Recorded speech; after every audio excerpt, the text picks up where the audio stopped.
La ligne directrice que nous allons utiliser pour cette séance et dans l'avenir maintenant est cet extrait du cours que je vous ai déjà lu à différentes reprises, mais particulièrement adapté, particulièrement pour cette séance, est particulièrement important.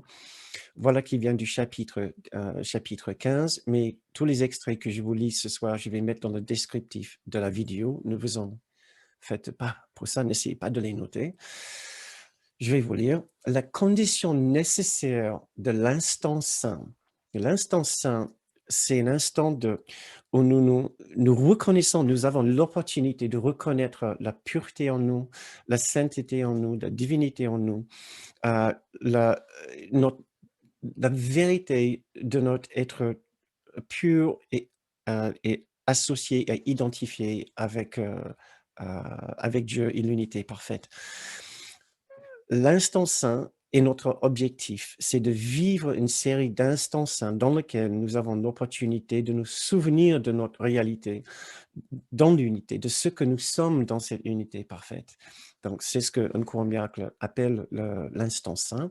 Et ici, nous lisons, la condition nécessaire de l'instant saint ne requiert pas que tu n'aies pas de pensée qui ne soit pure. Voilà, je vais le relire.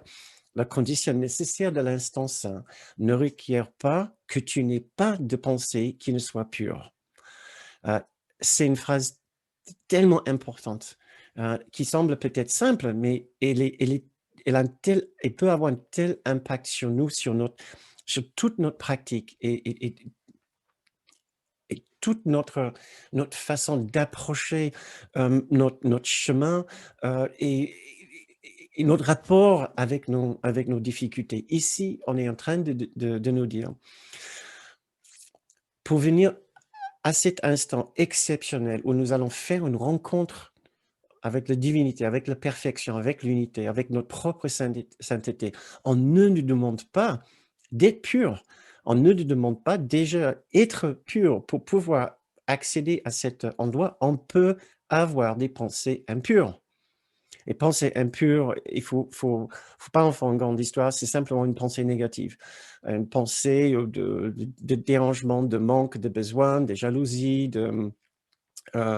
même de peur, de tristesse, de colère, de culpabilité, de honte, d'abandon, de trahison, etc. Tout cela, on peut dire, c'est des pensées impures qui appartiennent à notre esprit faux, l'esprit séparé.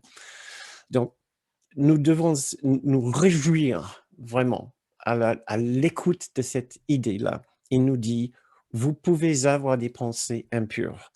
Et c'est un petit peu la ligne que je voudrais qu'on accepte pour nous maintenant, qu'il n'y a aucun problème à avoir des pensées impures, avoir des pensées négatives, avoir des difficultés, des limitations, avoir de la colère, la peur, la tristesse, la honte, etc. Il n'y a aucun problème, on ne nous demande pas d'être dépourvu de négativité pour venir à cet instant exceptionnel, à l'instant présent, l'instant saint. La deuxième phrase de cette couplet, c'est aussi puissant. Il nous dit, mais cela requiert, par contre, que tu n'en aies aucune que tu veuilles garder. Donc, je vais lire les deux. La condition nécessaire de l'instant saint ne requiert pas que tu n'aies pas de pensée qui ne soit pure. Mais cela requiert que tu n'en aies aucune que tu veuilles garder. Donc, première phrase, c'est l'acceptation de nous tels que nous sommes. Pour utiliser la phrase d'une publicité, la publicité de McDonald's, on peut venir comme on est, et donc sans restriction, habillé comme on est. Donc, on n'a pas besoin de faire un travail préalable de purification, de nettoyage avant de venir à cet instant où on va nous donner ce que nous avons oublié. On va nous restituer le souvenir de ce que nous sommes. Mais par contre, pour que l'instant saint soit efficace pour nous et son pouvoir pour nous, il faudrait qu'on qu'on soit prêt à ces que à ce que ces pensées nous soient enlevées.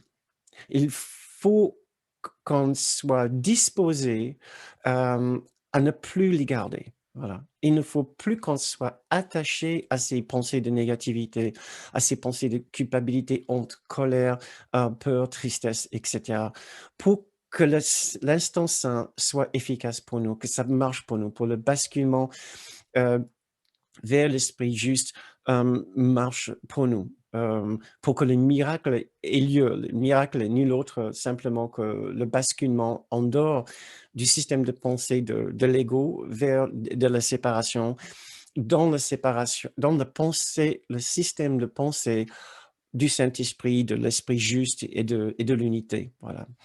Hem, donc maintenant, essayons d'intégrer ces 2 idées au lieu de juste les écouter, comme une information supplémentaire, parce que je vous ai donné pas mal informations déjà dans différentes séances, mais l'objectif est toujours d'aller à la source de cette de ces idées et d'essayer de s'imprégner avec.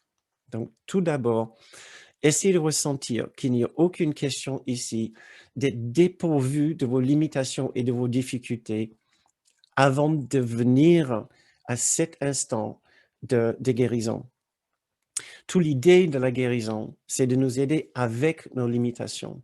Donc il y a absolument personne et rien qui attend qu'on soit déjà à un certain niveau, avant de venir. Mais par contre, la petite chose qu'on va nous demander, c'est de bien réfléchir si nous voulons garder ces pensées, ces sentiments, ces émotions, et ces croyances, ces expériences négatives. Est-ce que nous voulons les garder vraiment?